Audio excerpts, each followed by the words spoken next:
Hello guys. स्वागत है आपका अपने यूट्यूब चैनल सोशल अवेयरनेस में, जिसमें हम जो भी बर्निंग इशू है उसके बारे में डिस्कशन करेंगे। चाइना के माउथपीस ने इंडिया को वार्न किया है जो नई कोल्ड वॉर शुरू हो रही है बिटवीन यूएसए एंड चाइना, इसमें इंडिया इंटरफेरेंस ना करे। और यहाँ पर हम देखेंगे जो चाइना का ऑफिशियल ग्लोबल टाइम्स न्यूज़पेपर है जो चाइनीज़ गवर्नमेंट ऑन करती है। दरअसल जो चाइनीज़ कम्युनिस्ट गवर्नमेंट है, पार्टी है, वो इसको ऑन करती है। और इस पे हम देख सकते हैं कि लिखा है advisable for India not to engage in US China confrontation. और यहाँ पर इनलाइन चाइनीज जो फॉरेन पॉलिसी है उसका जो यूनिक थॉट है और यूनिक पर्सपेक्टिव है वो नहीं मिलेगा इसमें। लिटरली चाइना जो दुनिया को कहना चाहता है बिना रिस्पॉन्सिबिलिटी के जो आर्टिकल्स हैं वो इस ग्लोबल टाइम्स में दिखाए जाते हैं। और यहाँ पर लिखा हुआ है कि again more to loss than gain in China. India के लिए लिखा है कि अगर इंडिया यूएस का सपोर्ट करता है इस विरोध में तो इंडिया के लिए पाने के लिए कम रहेगा, खोने के लिए ज़्यादा होगा, जो इंडिया अफोर्ड नहीं कर सकता इतने बड़े शौक को। इससे इंडिया को इकोनॉमिकली बहुत ज़्यादा नुकसान होगा। और जो भी हमारे के लिए जो रिलेशन है उस पे इस चीज़ का बहुत बड़ा इम्पैक्ट पड़ेगा, ये है चाइना का कहना। तो इस वीडियो में हम आगे जानेंगे कि अगर इंडिया यूएस का सपोर्ट करता है तो क्या रियली इंडिया का कितना नुकसान होगा और चाइना का कितना नुकसान होगा, ये हम आगे जानेंगे।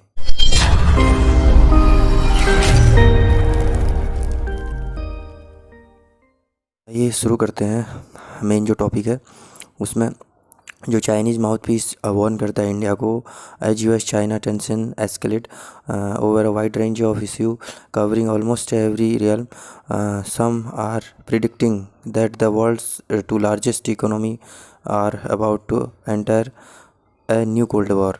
जो दुनिया की सबसे बड़ी इकोनॉमी है अभी यूएस और चाइना, ये एक बहुत बड़े कोल्ड वॉर की तरफ जा रही हैं। इससे पहले भी जो कोल्ड वॉर हो चुकी है यूएसएसआर एंड यूएस के बीच में, उसमें कहीं ना कहीं यूएस की जीत हुई है। उसमें यूएसएसआर को कुछ ज़्यादा प्राप्त हुआ नहीं था।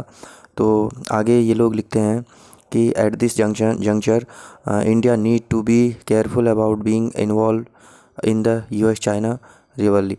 सो ये कहते हैं कि इंडिया को इससे दूर रहना चाहिए, इस विरोध से जो चाइना का विरोध हो रहा है, और यही इंडिया के लिए केयरफुल रहेगा। आगे हम अगर बात करते हैं तो इसमें जो चाइनीज़ माउथपीस कहते हैं कि जो इंडियन पब्लिक है और जो यहाँ के लोकल न्यूज़पेपर हैं, इनमें जैसे राष्ट्रवाद को काफ़ी बढ़ा के दिखाया गया है और इसमें लोग बोल रहे हैं कि आप जो है बिल्कुल यूएस का साथ दीजिए और इसमें चाइना का विरोध कीजिए। तो इंडियन गवर्नमेंट को झलक दिखती है, वो कहते हैं कि यूएस का सपोर्ट करो और चाइना का विरोध करो, बट मोदी गवर्नमेंट को इस चीज़ को एक्सेप्ट नहीं करना चाहिए और एक बार सोच के जो है इस बारे में अपना डिसीजन लेना चाहिए और चाइना विरोधी नीति नहीं अपनानी चाहिए। ये इंडिया के लिए केयरफुल रहेगा। आगे हम ग्लोबल टाइम्स में और आगे देखें तो इसमें लिखा है कि हम आशा करते हैं कि इंडिया ऐसा नहीं करेगा और अगर इंडिया यूएस का प्यादा बनता है हमें अटैक करने के लिए, तो इंडिया को इसमें बहुत ज़्यादा ट्रेड पे इकोनॉमिकली बहुत ज़्यादा नुकसान झेलना पड़ेगा, जो इंडिया के लिए बहुत ज़्यादा डिजास्टर रहेगा इन फ्यूचर। और अगर ऐसा कुछ होता है तो इंडिया इसके लिए खुद जिम्मेदार रहेगा। तो आइए हम अब देखते हैं कि क्या सच में जो चाइना माउथपीस में जो बोला गया है वो डेटा भी, आंकड़े क्या कहते हैं इस बारे में, सच्चाई क्या है। तो अगर दोस्तों इसमें अगर हम देखें तो जो चाइना और इंडिया का जो टोटल ट्रेड है वो 93 बिलियन डॉलर का है। और जिसमें से चाइना जो हमें एक्सपोर्ट करता है उसमें 75 बिलियन डॉलर है और जो हम चाइना को एक्सपोर्ट करते हैं वो 18 बिलियन डॉलर का है। तो इसमें अगर चाइना हमसे ट्रेड ख़त्म करता है तो इसमें अप्रॉक्सीमेट 57 बिलियन डॉलर का चाइना को नुकसान होता है। इंडिया को इसमें डायरेक्टली कोई नुकसान नहीं होने वाला है। हम देखें कि क्या सच में चाइना हमें हर्ट कर सकता है।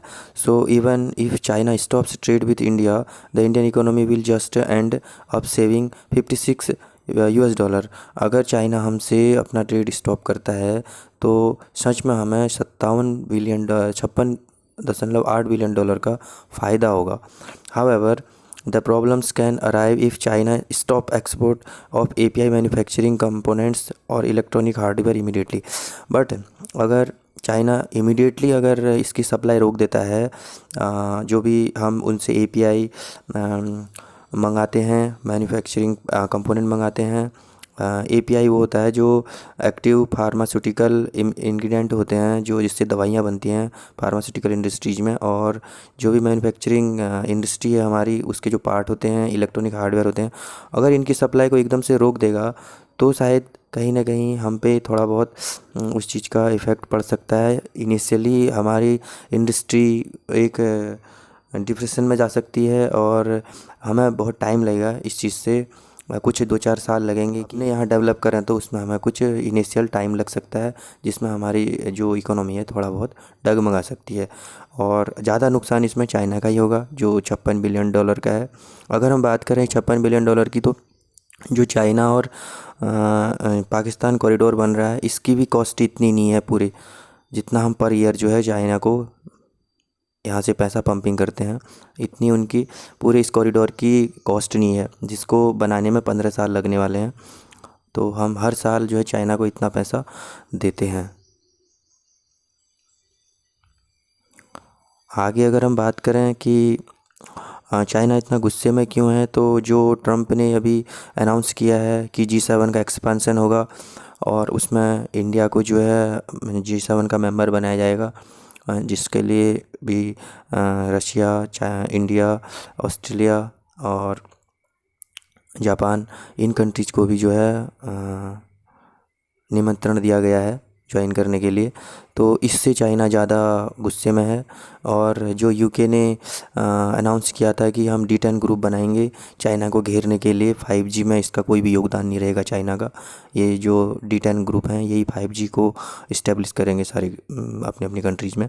तो इससे भी चाइना को लग रहा है कि सारे देश जो है मिलके मुझे घेरना चाहते हैं, और इसलिए वो इंडिया को प्रेशर बनाने के लिए जो है बाजी कर रहा है।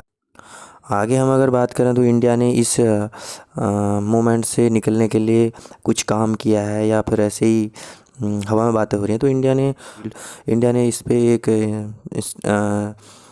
कदम उठाया था, जिसमें बिजनेस टुडे का जो आर्टिकल आप देख सकते हैं कि इंडिया जो है आने वाले 5 साल में जो है 10,000 करोड़ रुपए का एक 3 ड्रग पार्क बनाएगा।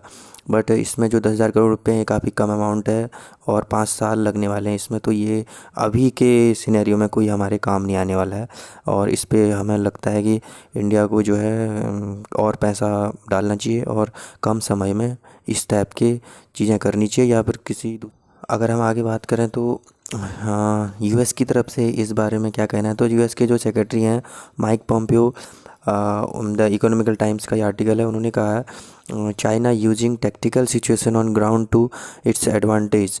तो माइक पॉम्पियो का कहना है कि चाइना जो है ग्राउंड टैक्टिकल का यूज करके जो है अपनी विस्तारवादी नीति को बढ़ाना चाहता है। और इसके लिए हम एक नेक्स्ट जो इकोनॉमिक टाइम का आर्टिकल है उसमें देख सकते हैं, you can partner with several countries including India keeping Chinese military capabilities in mind, Mike Pompeo. तो जो यूएस के सेक्रेटरी हैं वो बोलते हैं कि हाँ, यूएस जो है जो चाइनीज जो भी बाउंड्री है, उनका बॉर्डर है, उसके चारों तरफ जो भी कंट्रीज़ हैं उनको जो है पार्टनर बनाएगा, और जो भी चाइनीज मिलिट्री कैपेबिलिटीज़ है उसको माइंड में रखते हुए एक एंटी चाइनीज फोर्स तैयार करेगा आने वाले टाइम में। तो दोस्तों हमें इस पेज पे, इस स्लाइड पे ज़्यादा ध्यान देना है कि हम कितना एक्सपोर्ट चाइना से कर रहे हैं और कितना इंपोर्ट कर रहे हैं। तो इसमें हमें कहीं ना कहीं सोचने की ज़रूरत है। जो ये मुद्दा है, बहुत ज़्यादा गहरा मुद्दा है, इसको हमें सीरियसली लेना चाहिए। और हम एक ऐसे देश को जो है $57 बिलियन पर ईयर जो है पंपिंग कर रहे हैं, जिसका हमारे प्रति कोई सद्भाव नहीं है हमारे देश के प्रति। और अगर हम जितना चाहें स्वदेशी इक्विपमेंट, स्वदेशी गुड्स का यूज करना चाहिए हमें। और यही अगर हम इतना कर लेते हैं तो हमें कहीं ना कहीं इनडायरेक्टली हम अपने देश के प्रति कुछ अपना योगदान दे रहे हैं। आगे जो भी इसमें अपडेट आता रहेगा उसको बताते रहेंगे। और आप ऐसे ही हमारे चैनल के साथ बने रहिए। अगर आपको ये वीडियो कुछ नॉलेजेबल लगा तो प्लीज़ लाइक कीजिए। देखने के लिए बहुत बहुत धन्यवाद। Have a great day.